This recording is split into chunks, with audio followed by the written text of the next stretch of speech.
Magandang araw mga idol. Sa wakas mga idol ay may tumalo na ang Cleveland Cavaliers mga idol. Tinalo ng Boston Celtics ang Cleveland Cavaliers sa score na 120-117. Si Jason Tatum ang nanguna na may 33 points, 12 rebounds mga idol. Samantala, kinapi naman ng Los Angeles Lakers ang Utah Jazz 124-118. Tatlo ang nag-double-double sa Lakers. Si LeBron James may 26 point, 12 rebounds. Anthony Davis 26 points, 14 rebounds. Si LeBron James ay may 12 assists pala mga idol.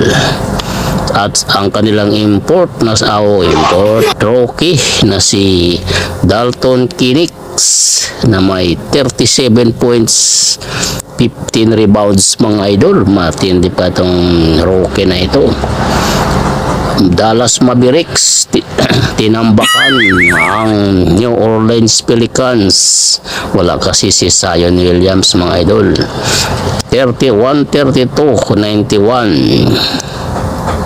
Pinamunuan ito ng kanilang malupit na si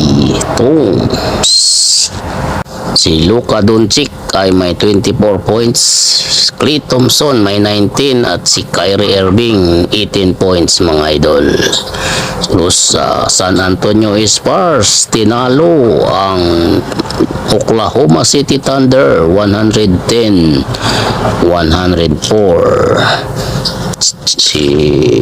Umiscore si Chris Paul ng double-double performance, 14 points, 11 assists. Sa Denver Nuggets naman na walang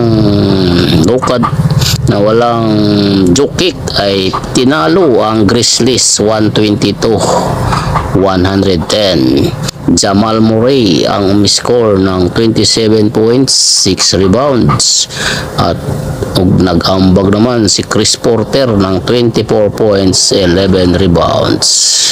Brooklyn Nets tinaro rin ang Charlotte Hornets 116-115. Si Cameron Johnson ang kumamada ng 34 points, 5 rebounds, 4 assists mga idol.